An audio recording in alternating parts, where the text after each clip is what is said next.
All right, so all along we've been talking about our feelings regarding Krypton. A little bit of a shift, though. You might not think it based on hearing previous episodes, but I think we're both really upset that Krypton is canceled. So I'm David C. Robertson. This is my co-host Jason Goss. Hey.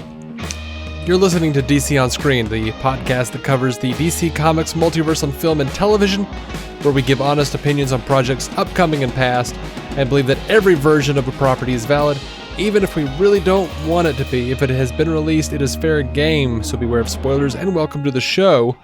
Krypton Season 2 has been released, and we're going to talk about it. Give it a fair wrangle, I suppose. Is that a saying? No. I'm going to go with no. We're going to give it an honest treatment from us, but right. It's the best we could expect.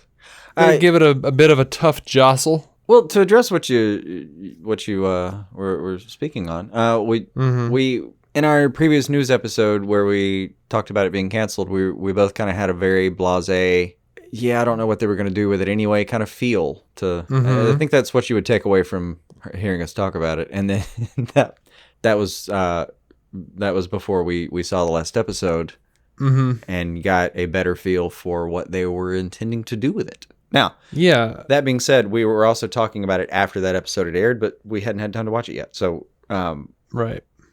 Yeah, I think it is a different thing for me, for sure. Having seen where they wanted to go with season 3, and we'll talk about it in a second. But I will say this. It is being shopped around.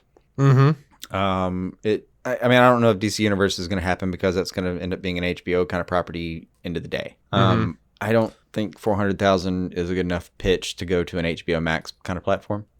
But that's the thing, though. I mean, we're talking about Syfy Channel. If they move it over to, I mean, there is an argument that if it goes to like a DC Universe / HBO Max platform, it might conceivably get a lot more exposure.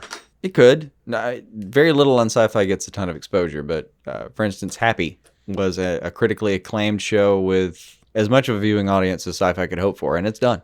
And Syfy is renowned for this kind of thing, where they are license out a thing and then they cancel it because they don't want to keep paying the licensing fees, and the thing is expensive. And come on, guys. Yeah. I mean, this forever. One of the Syfy shows I watched to completion, we'll call it that, is Eureka, and it is a wonder that I got anything close to a finale. I actually watched that and Warehouse 13 around the same time, mostly because I liked the actors, and then I kind of got hooked.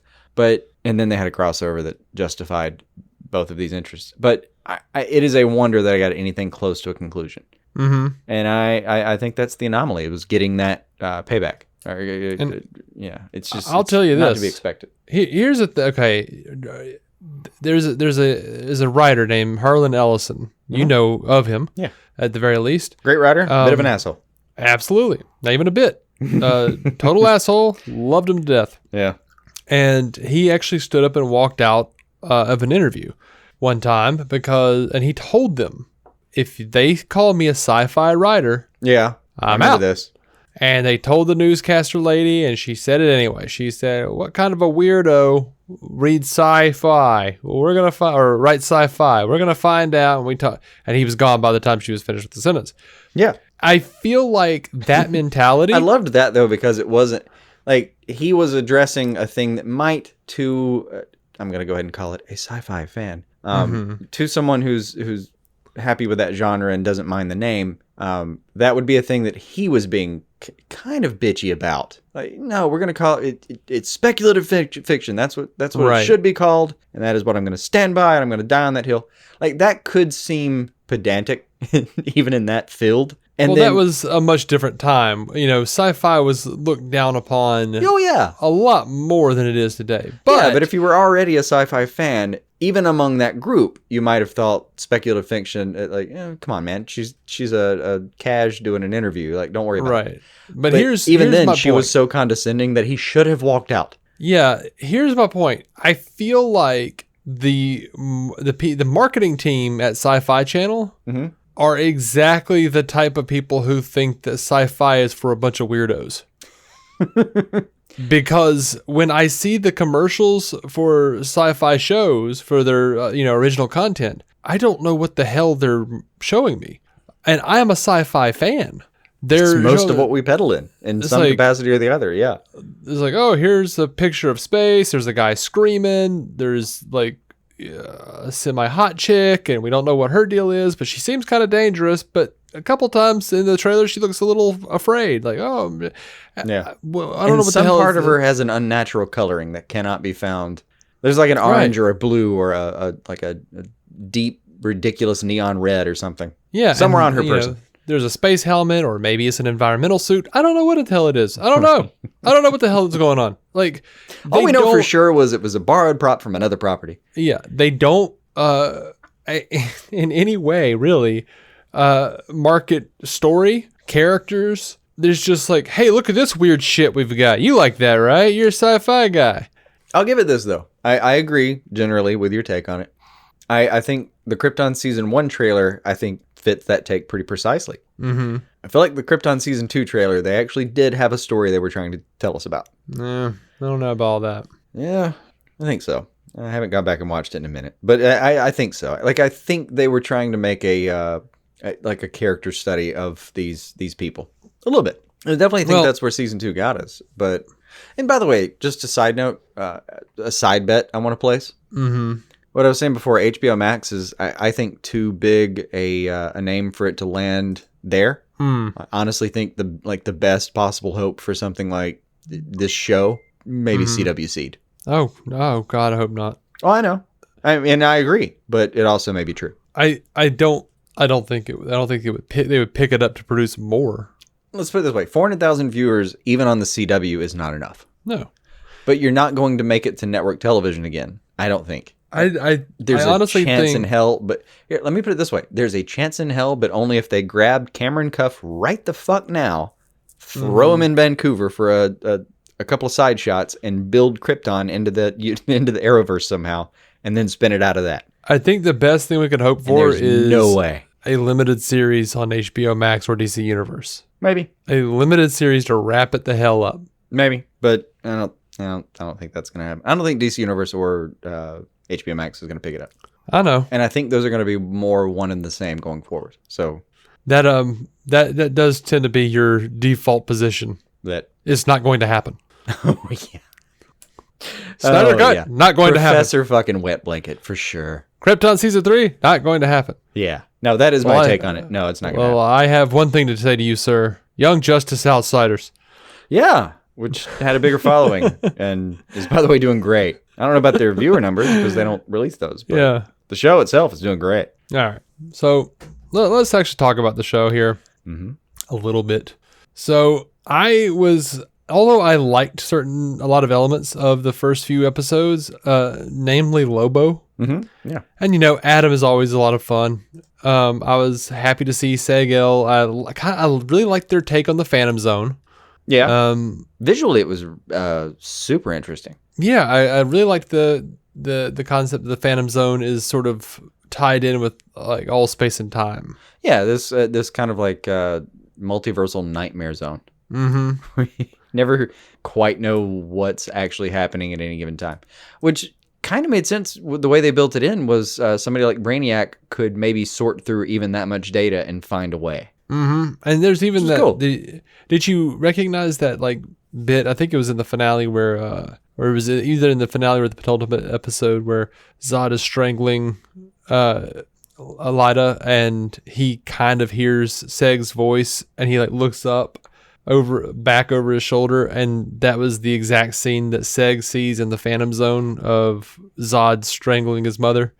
No, I didn't catch that, but that's great. And it looks like in the Phantom Zone, it looks like Zod is like stopping strangling and looking up over his shoulder at him directly.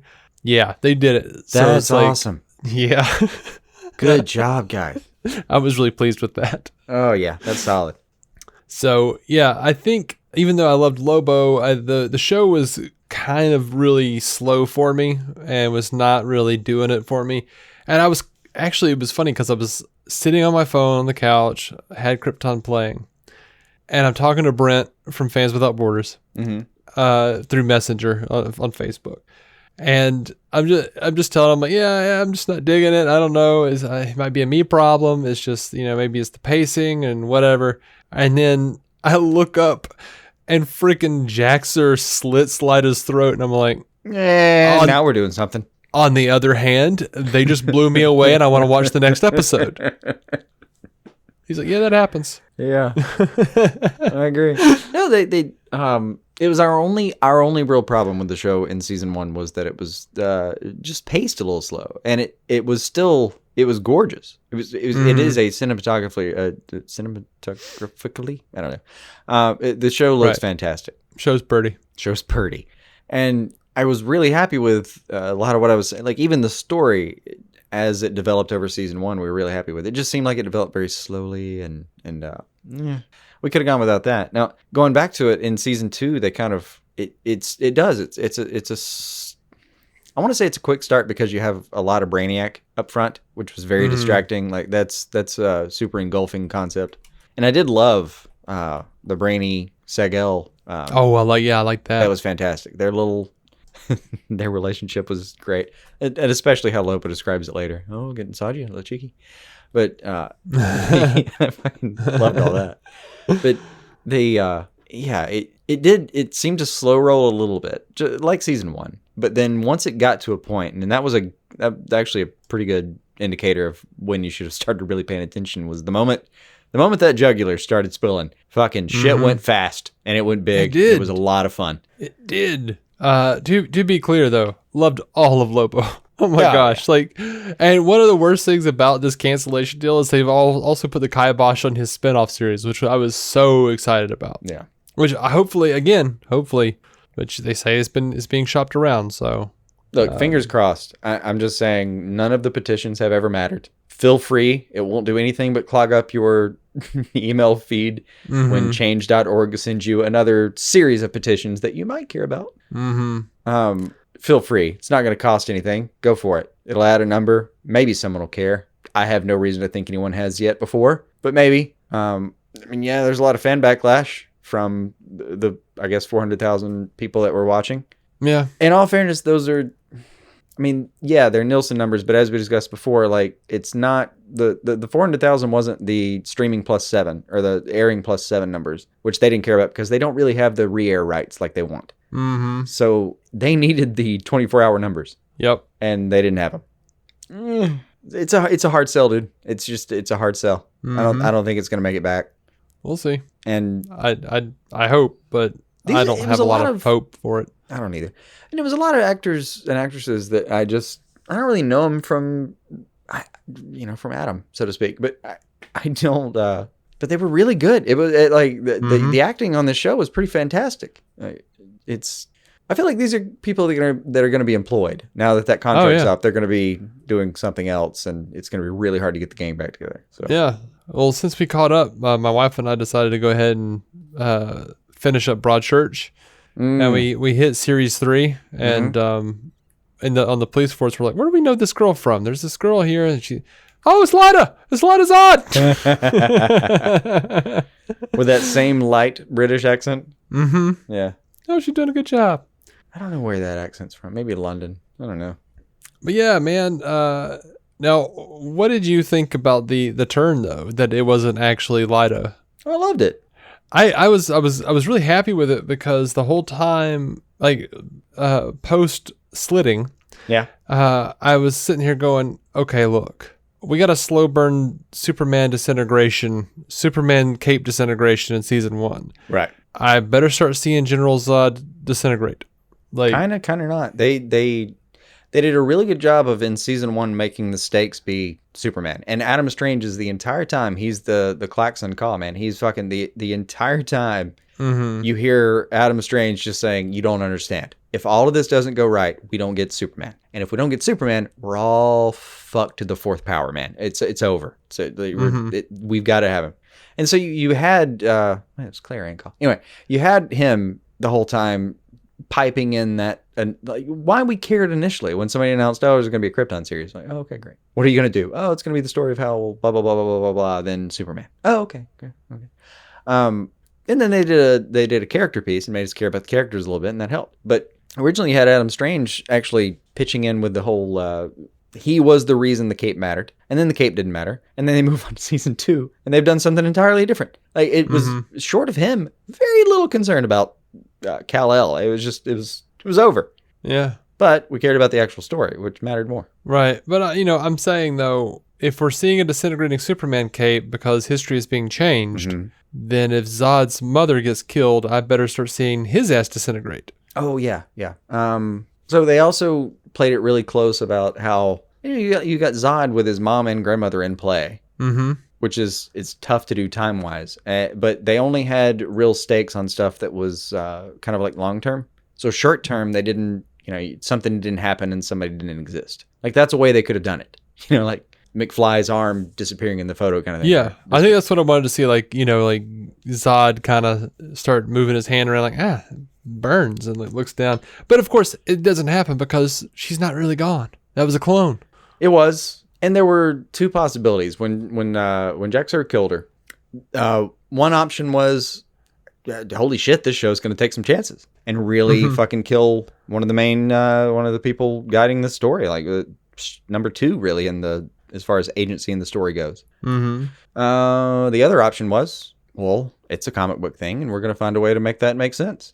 And the way they actually made it make sense was to bring in a fucking Black Mercy. I really liked that. That was a good job of making that work for me. Oh, and as soon as I saw it, I was like, oh, that's their out. That's how they get rid of Zod this season. Yep. Because he's never going to stop. Like, this is... I feel like it was David Goyer. He's never going to stop. I feel like it was like, at the very least, tangentially, David Goyer apologizing for the neck snap in Man of Steel. Like, because they were like, we have to kill him. There's no other way. He's never going to stop. And they're like, maybe there's another way. No, there wasn't a Man of Steel. That's it for conversation. What? There wasn't another way at the time, and that's a whole another fucking... We've got hours on that in the past. Oh, I know. It's just there... Well, maybe. I get it, though. Like, Goyer kind of doing his mea culpa about finding another way after all the backlash. I get it. I get it. And I'm not saying that's entirely implausible that was somehow built into the story.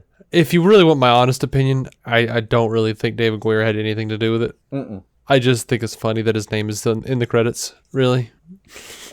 And they actively brought up, like, we have to kill him. No, we don't. There's another way. There's always another way. All right. Honestly, as far as I can tell, he was involved in pitching the story as it came to be, and that's enough to be in the credits in perpetuity. Maybe. Especially if it was, like, created by or story by or something like that.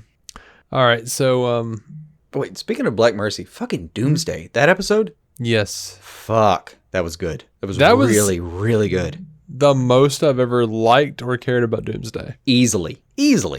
I mean, in the 90s when he kills Superman, I mean, we've all read that. It didn't even resonate, really. It's one of those things where you read it and you thought, okay, well, and then what?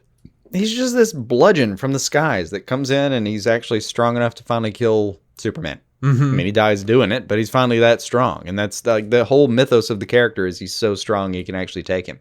Which is great, but they built an entirely different... Like, the origin story for Doomsday here is more poignant than anything that I think has ever come before it. Yeah. Like, this should for sure be what the comics go back and retrofit into what they do. Absolutely. I don't need to see no more of that baby. No. Don't need to throw the baby in a volcano or any of that shit. Yeah. Fuck it all. Oh, we're going to throw it in a dwarf star. Whatever. Doesn't matter. Here's what we care about. Yeah. Dude who apparently has some weird gene where he will recover from anything, and we are going to throw the book at him and have his lady love sit there and stare at him through marked glass. And that hand. Yeah. Yeah, where he puts his finger on the glass and she doesn't. Oh man, that was good. That last bit of humanity leaving him. It was so good. That was one of the highlights of the series for sure. It's fantastic. And I really liked and the use of him later. Like the use of a violent ass Doomsday later. Oh goddamn. Yeah, and it looked like they were setting up a second Doomsday in the ice. I thought that was just him having survived the. Okay, so in my mind, that was him having survived the blast of the moon and going out into space with what would still be some kind of. I mean, the moon is like our moon is theoretically almost completely dry, if not completely. But in the world they were living on, the moon is somehow not. So in my mind, that was like, oh yeah, he survived the destruction of an entire planetoid and still managed to freeze in space, and we found him here. So he just freezes in space and he lands on Krypton and is just... Well, he would land on Krypton. I mean, it's in orbit. Yeah, and he's just in the frozen tundra? See, in my mind, he kind of... all right, so maybe it was some, particle matter of the moon that had some kind of organic fluidy substance to it that it could freeze around him. Because I feel like the moon exploding on him would at least knock him unconscious for a second, right? Right, maybe, but he's not completely immune. He can be knocked on. He can be killed. Did I miss the point where they saw him land, or no? In my mind, the whole thing exploded. It was a shit show, free for all. We didn't even know where Segel was until he found our signal. We assumed everything had gone straight to hell. And then he, instead of going straight to hell, he just kind of like is expelled from the planet and falls into the orbit and falls into the Arctic zone. All right. And is either frozen before in space, because, by the way, space is super cold. So he's either frozen in space or he is like kind of primed and hits the Arctic zone unconscious because he was just thrown from a destroyed planet to another planet that has full... Surely he's knocked out. And then is, I guess, frozen. All right. By the climate or something other. All right. Here's the crazy part, though. They put him through every trial they can think of while he's becoming Doomsday, right?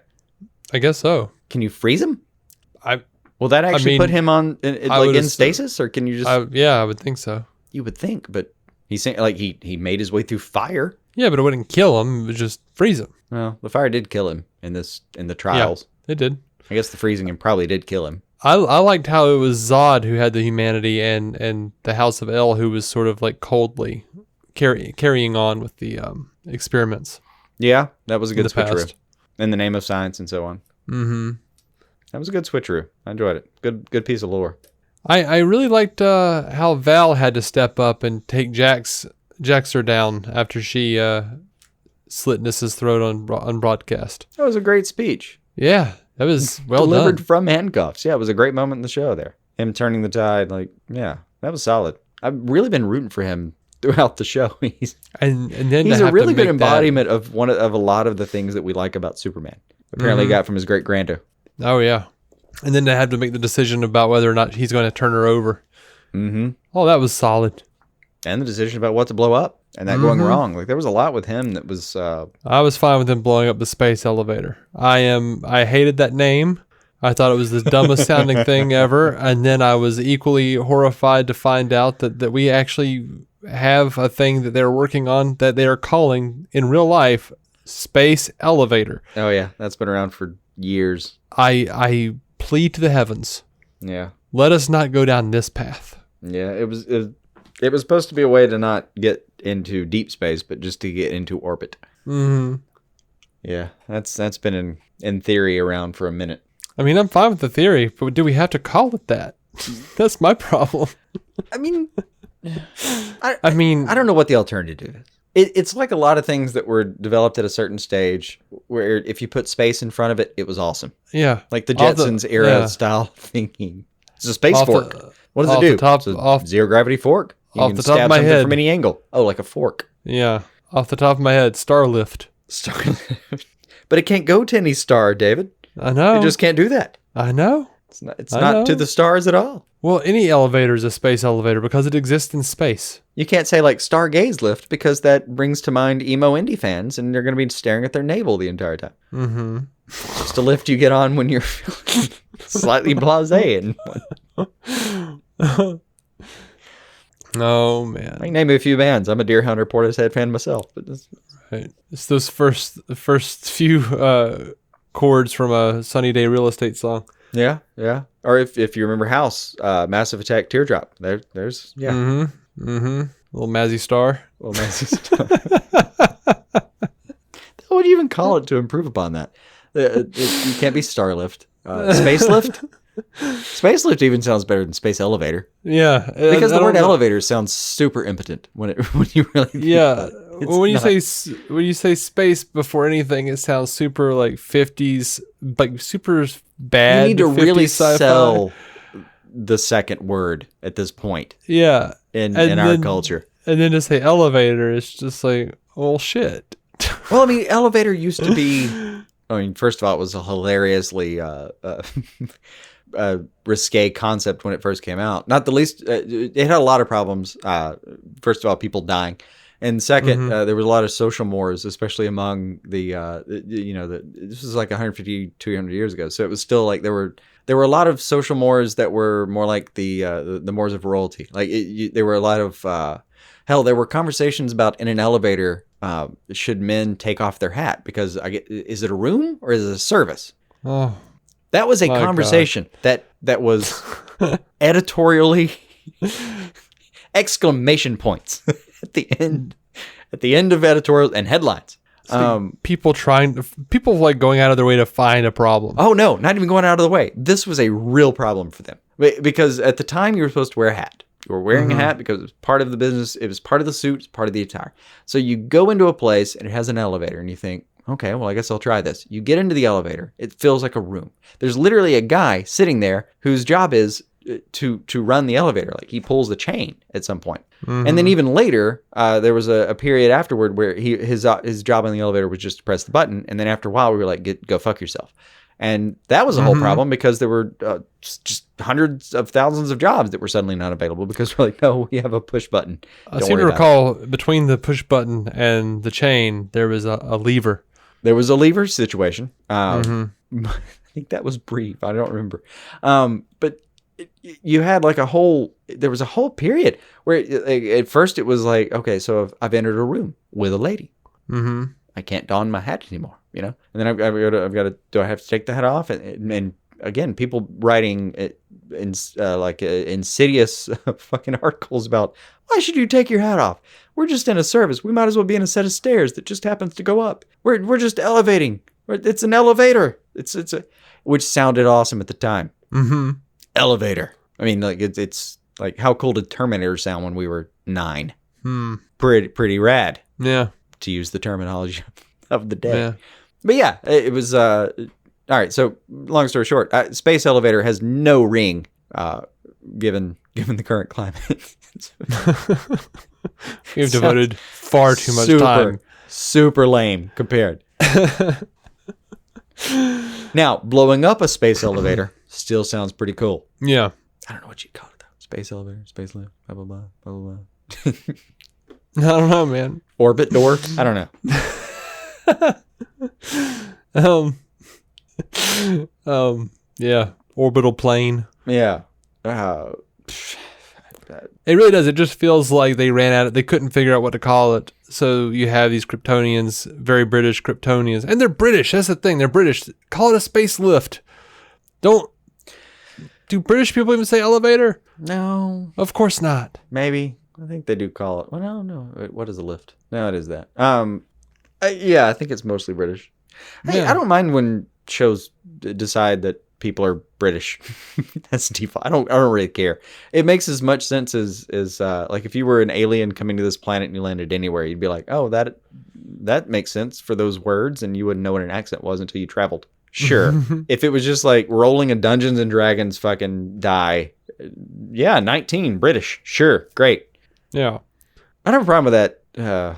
What's the word I want here? It's not even a trope. It's like a convention. Yeah, I don't have a problem with that convention. I much prefer them being British than them being like American with faux British accents trying to do Shakespearean stuff like they were doing on Supergirl. Oh yeah. For the Kryptonians. No, that is a problem. That stilted. Ugh. Yeah, that is an issue. Verily. Yeah. Can we not say verily anymore? Somebody throws in a wherefore for no reason. Wherefore art thou?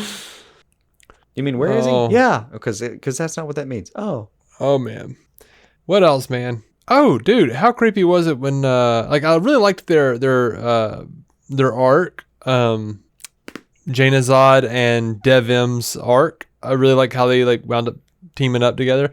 Was a big fan. Yeah, that was creepy. Yeah, no, I agree completely. Super on board. They it all made sense until they kissed, and I was like, this is weird. And also, why is one of the smartest people on Krypton not aware that her mom and her betrothed just kissed? Like they don't even, like, somebody in 10th grade walking into a room would know those two people just kissed. Mm-hmm. It was way out of character for her not to know, and then it was way out of character for it to happen. I didn't agree with that at all. That was a bad turn. I think she was distracted.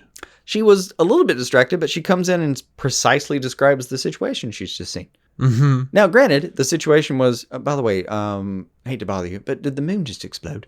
Yeah, I get that. That's a lot to deal with. But also, were you just making his face wet, Mom? That should be super obvious too. Was that before or after he told her that he was like boinking her clone? It was after. The boinking the clone was a couple episodes before, I think. Okay. I do like the idea that Dev-Em is so off of Lyda's radar that she just could not give a shit. Yeah, a little bit. I mean, Sega's got some serious game in this series. Oh, yeah. I mean, two of the most powerful women on Krypton are just all, forgive me for the phrase, all the eggs in that basket. Uh-huh. Like, for as strong as a character as Nyssa is,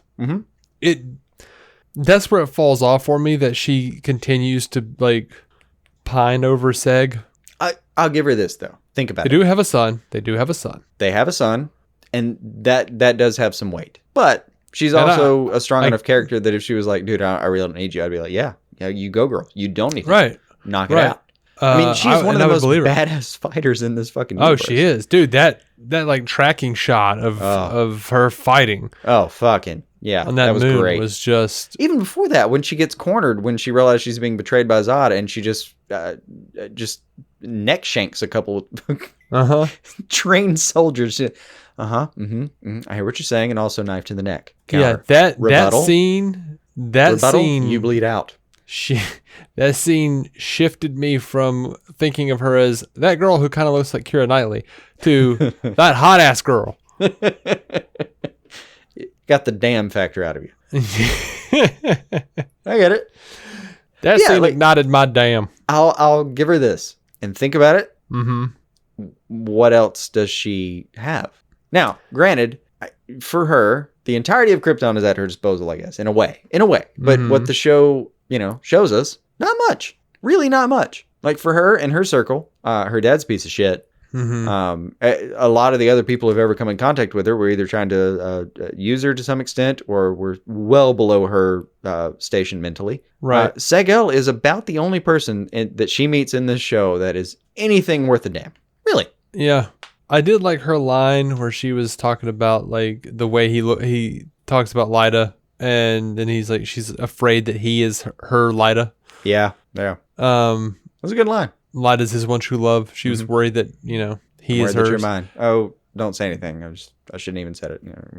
Yeah. And she's right. She shouldn't have. But at the same time, like, she got it off her chest. I completely, I felt for her hard. Yeah. It was one of those where I was kind of annoyed, but then I was also like, oh no, damn it. She's a strong woman. She can have a freaking, she's been through a lot of shit. She should be able to have like a weakness and a need for love. You know what I mean? Oh, yeah.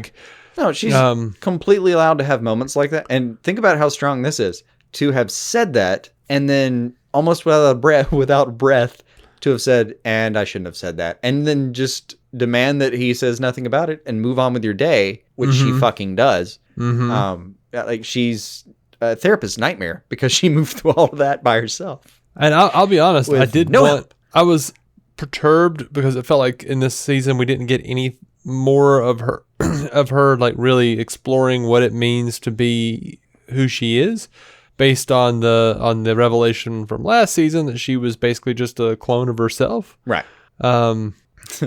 You're the continuation of what might have happened if you hadn't died when you were like 17. Oh. Mm-hmm. But I mean, a lot of her story this season is built around trying to get her son back. And by the way, that son being later renamed Jor-El. Oh man, when they name him Jor-El and they play that John Williams music, it got me, man. It got me. Yeah, it should have gotten you. That was solid. And let me ask you this: in the final episode, when Seg takes off his jacket and says, "General, would you like to step outside?" Did you like cackle maniacally? Yes. I mean, Superman 2. Yeah. He like, even calls him on it. Like, just starts beating the shit out of him. You really think you're a Superman? You think you're the Man of Steel? You piece of shit. Oh, yeah. It was solid. I mean, that fight scene was great in general. Oh, but going to the L name moments, what's his name? What's his buddy from the bar? Kim. So, by the way, Kim has this great arc throughout the series. And I was like sad in the first half of season 2 that we didn't really see him. And then he shows up hard in the latter half. He shows up. He's literally in command. They make a lot of mentions of how, like, yeah, dude, you've really come into your own here. Huge deal. Like, it was a great moment when later, when he's talking to his friend right before he's going to go kill himself. It was like, yeah, I mean, you take this all on yourself because of blah, blah, blah, blah. Bullshit. It's up to all of us to take on some responsibility. Fucking great speech. Absolutely. Great moment, great insight, great moment of the series. And then he goes through it. He goes through with it. A great fucking scene with Doomsday where he gets stabbed. He's still got the thing. I laughed my ass off. Yeah, when he's reaching around in his pockets and still, like, impaled, still has the wherewithal to give him the finger. And then even then, I was like laughing my ass off until like Doomsday sneers at him and just rips his head off like it was a wet paper bag he was pulling the top off of. Oof. Just brutal and awesome and great ending for that guy. But even better later when what's his name? What's the great grandfather's name? I forgot it for a second. Dude. Val. Thank you. When Val-El honors him as an L. Oh yeah, that was nice. That was really nice. And Seg-El, Cameron sells the shit out of how much he misses his friend and how much that sacrifice. Like he killed it on that. Yeah, good scene there. Good scene. Great ending for that character. I loved how they like pulled out all the sound. For his death. That was great. That was so good. Music was really good too. Absolutely. Yeah, damn show really won me over in that last half. Freaking Thanagarians, and that's confirmed from Cameron Welsh. I mean, she was on Ran. Those were Thanagarian warriors. They were going to jump into the Ran Thanagar war hardcore in season 3. Which would have been sweet, especially with an Adam Strange at the center of it. That is, I mean, first of all, a compelling character, the way they've written him in the show. Second, charming actor. Third, jetpack. He got his jetpack. He's crippled, but he's got his jetpack. Don't know how to use it. Drunk ass, but jetpack. Yeah. I love that Nyssa like stole his Zeta beam. I loved it. I love that she wound up on Ran. I love that she. By the way, those were the Omega symbol was not dark side. That was the Omega Men. That was also a thing that Cam Welsh brought up on Twitter. I was wondering about that. I mean, obviously, you see that symbol, you think dark side. Yeah, but you think it was going to be the Omega Men, though? Oh, he said outright it was the Omega Men and not dark side. All right, I was wondering about that. Yeah, and we have the terrible fact that Brainiac has Jor-El now. Yeah, and has gone to Earth. Yeah, and given the story of where this ends, I mean, somehow Jor-El has to get back to Krypton, live a full life, and no matter how you tell this story, Jor-El is always the guy who says, you realize we're all about to die, and everyone disagrees with him, and they die anyway. I think invariably, I don't know if there's an exception to that story, or to that version of the story. It was that simplification of it. I can't remember one. I don't know. So, to my mind, you have to get him back and put him there. So, it'd be like Brainiac having him by himself, and by the way, the great line later where, and it was a great conversation when Lobo shows back up. Oh man, that was so good. That was so good. He's like pissing in the Kryptonian bar. Yeah. Put down your weapon. He just drops his dick. Oh, good for you. Yeah. Thank you. Thanks. Just a very casual conversation about, well, I'm not going to say you're not well armed. I mean, shit. Yep. It was good. But my favorite part about that was was Segel saying like, so I'm going to make a deal. Oh, fucking always put the deals with you. It's so, I forget how he framed it, but he said like, so Brainiac took my son. He said it was to preserve the Kryptonian body. I'm pretty sure it was because he was an asshole. Yep. And Lobo's just like, yeah, he's a bit of an asshole. Oh, see, that was my favorite part of the exchange. I did love that. It reminds me though of Val talking to Zod. Yeah. And Zod threatening him, like giving a big Shakespearean speech about all the pain and all the thing he's bringing, everything he's bringing to wipe them out for good. And Val is like, what, bring it, essentially. But he says it more eloquently than that. But then he just sneers and goes, asshole. Yeah. and it just like, you can see it get to Zod's nervous system. It pisses him off so much.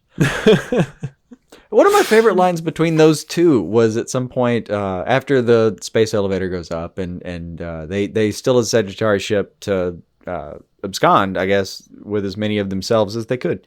And at some point, Zod tells him, I highly suggest you land my ship and as quickly as possible and hide as best you can, or something like that. It's like, that's a fucking baller line. Mm-hmm. I suggest you take the advantage you have right now to the best possible conclusion, hide as best you can, and I'm still going to find your ass. Well, yeah, it's scary. Yeah. And even then, even then, Val's like, yeah, go fuck yourself. Yeah. We're past that. Oh, that was good. Mm-hmm. Now, back to Lobo and Seg. I did love that line. What I think I adored more because it felt like it was an ad lib was Seg correcting Lobo on how you pronounce Kalu. Oh, yeah. He's like, Kalu. It's Kalu. Whatever. It was good. I enjoyed Val being drunk that entire scene. That was lovely. Oh yeah, that was fantastic. Yeah. And him and Adam being drunk and just giggling their asses off was fantastic. Just wandering around. I've got legs. I mean, I was looking forward to Lobo just referring to him as legs for a while. Mm-hmm. That was gonna be good. And then the great culmination of that scene, he tries to turn on the jetpack and just fucking rams himself on the ceiling, falls down. It was good. It was fun. Yeah, it was a joyous scene. That scene looked terrible, but it was still funny. Yeah, it didn't matter at that point. It was worth what we saw. It really was. It was a good scene because, and I enjoyed this about the series as it is right now, and probably as it will be. Was it left a lot going forward? Like the Rand Thanagarian War would be awesome. I mean, just to see a live version of that, and given what the show already looked like, I feel like they were going to do a really good job with both species of that. Like both planets are going to be well represented, and oh man, that'd be fantastic. But what we got to see though was still like season 1, huge Brainiac story, big deal, big fuck all story. That was a lot of fun. Season 2, big story about who's really running Krypton. Great fight scene at the end with. I really loved Segel telling him like, what was he told him something along the lines of like, after all you've done, you can't stand. It's gonna be taken away by nobody like myself. Mm-hmm. Also true. Not technically within the course of that fight. It took him and Lyta to take him down, but which is accurate. He was bigger than both of them, but he accurate to the story as a whole. Like it has been Segel's just sheer force of personality alone almost driving some parts of the story, which was perfect because it is supposed to be a precursor to like, yeah, these are the people that, I know genetically on our planet he's a god, but he's got to have some personality, and these are the people who came from. Like, fuck yeah, these are some strong motherfuckers. I would totally put Segel in a cape and put him on Earth as is, and feel pretty comfortable with the safekeeping of Earth. Yeah, that'd be great. And well, I'll say that not as is now, not like episode 101. Right. Maybe not, but no. I've seen a progression here. Right, but they might have gone that way. Did you see what Cam Welsh posted? It was a teaser of the premiere of season 3 that'll never happen. No, what was that? All right, so I'm basically just going to read this thing, kind of, but it's a field trip in Russia, 2020. Mm-hmm. A school bus loads up kids to take home. There's a quiet boy who steps aboard looking for a seat, his eyes darting anxiously beneath a mop of dark hair, looking a bit like Seg if you squint hard. As he moves along, he's tripped suddenly by a tall bully with a buzz cut. The bully stands over the boy, calling him names, calling him weak, wishing he'd stand up and fight him, but the quiet boy restrains himself, tamping down emotions. Taking a higher road, the boy exits the bus as the satisfied bully looks on. That's what I thought. Later, the boy sits alone, waiting for his ride. A kind man pulls up and sits down. He reminds us of Jonathan Kent in his muddy coveralls and beat-up truck. He speaks to his son, who feels different than everyone, feels alone. His father tells him the world is filled with bullies, and good people have to stand up to them. We're all meant for something bigger than ourselves, but bullies, they work to keep us from reaching where we're meant to go, from becoming who we're meant to be. It's good advice from a good dad, and it reminds us of the conversations we've all seen rooted in a small Kansas farm town. The duo arrive at a secluded property. A large abandoned industrial plant looms in the fields beyond a small shack. The father stands at his truck, watching his son nervously approach the door. The boy clenches a fist at his side, determined to do his dad proud, to make things right. The boy knocks and the bully opens the door, an inscrutable look on his face. He says nothing as the boy reaches deep down and tells the bully, no more. He won't be pushed around. And in a beautiful moment of quiet heroism, the boy reaches out his hand and offers his friendship. The bully stares for a moment, surprised. Then he takes the quiet boy's hand. The boy smiles. He glances back at his proud father, but when the boy's eyes return to the bully's eyes glow red. With a scream, he obliterates the boy with heat vision. Nothing left but singed dirt as the boy's father grabs a rifle from his truck, rushes the shack. Tearfully, he meets the bully's eyes as the father is killed by a Brainiac tendril to the throat, tossed aside like nothing. Brainiac steps from the shack's shadows looking like our man Blake Ritson with no green skin. His eyes are black as he puts a hand on the shoulder of the bully, revealing this is Jor-El, his adopted son.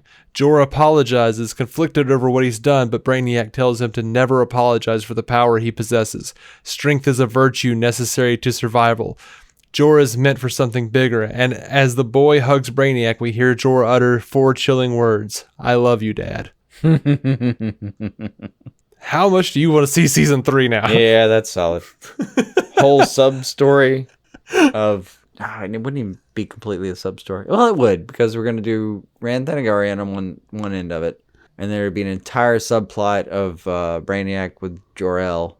But that would end in some, like, big speech from Seg-El. Oh, yeah, man. I mean... and make it entirely worth it. This feels like it would just be like an alternate future where the Superman never existed.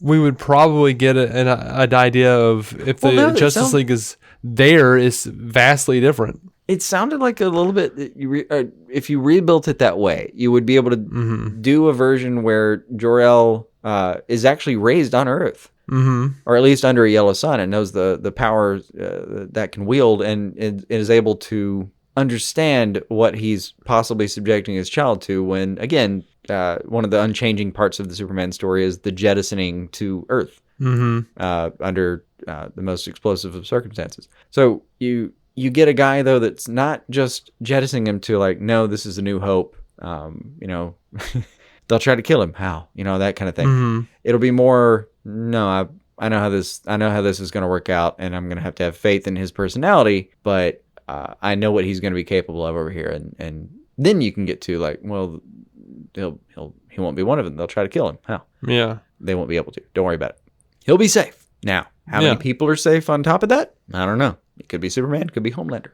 I'm just, because Krypton's supposed to happen 200 years in the past. It'd be a vibrant situation, I guess. So I'm just wondering, would they have played it like the Justice League happens in our future, so way beyond 2020, or is 2020 a future that Superman never existed in, and that's how Jor-El knows about Earth in the first place? You know what I mean? Yeah. Would we see an alternate take where there's, certain characters who should be Justice League members but aren't because there was never a hero to inspire them?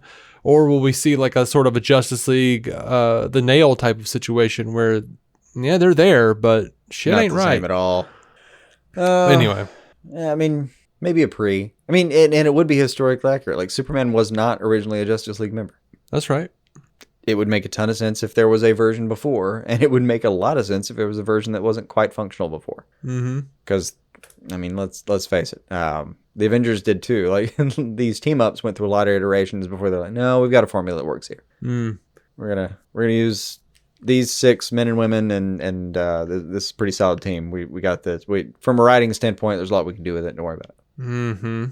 All right. I think you could start it dry and bring him in, but because it's Brainiac, I feel like it would be in story, and you wouldn't rewrite it. Like, I don't think there'd be some retrofitting of time. I think it'd be, because it's Brainiac, I think it would just all be part of a timeline. Well, yeah, it's just, the whole point, and Adam even mentioned it, is, there's no Superman anymore. As he mentioned that he, screwed that up.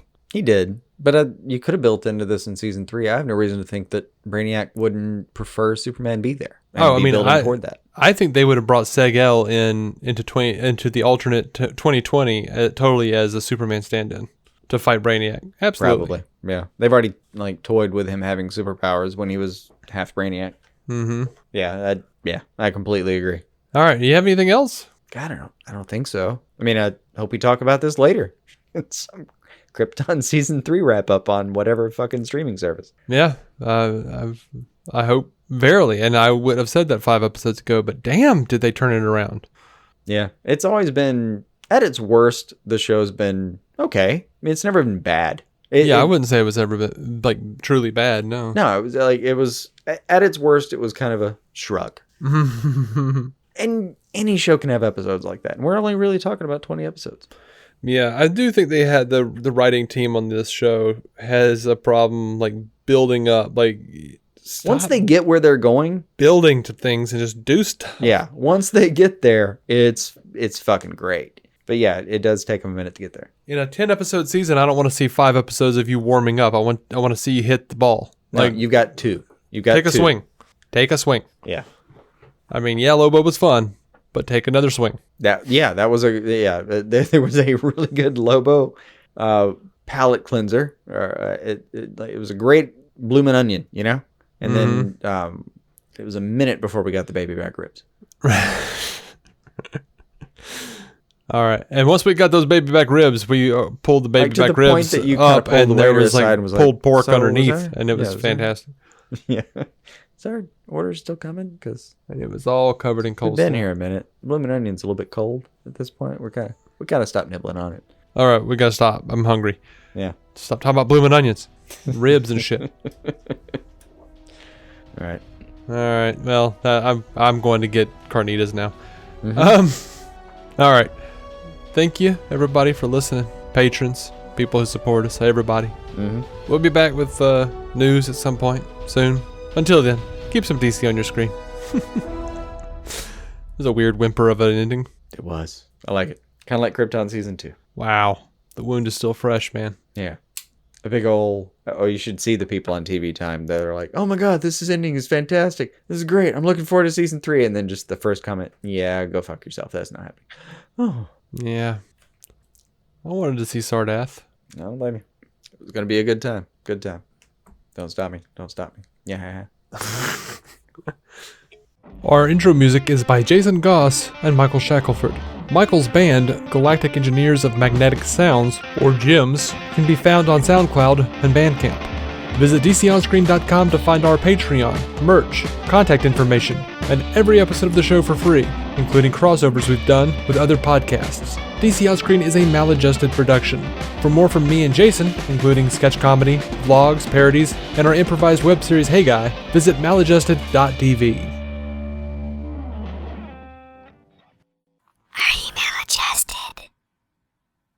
Make your business stand out in the best way with signage from Image 360. Image 360 combines the latest production technology, materials, and years of expertise to deliver you the best visual resources for your brand. From storefront signs to vehicle graphics and more. Learn more and get a quote today at image360signs.com. That's image, the number 360, signs.com. Image 360, your expert source for comprehensive custom signage and graphic solutions.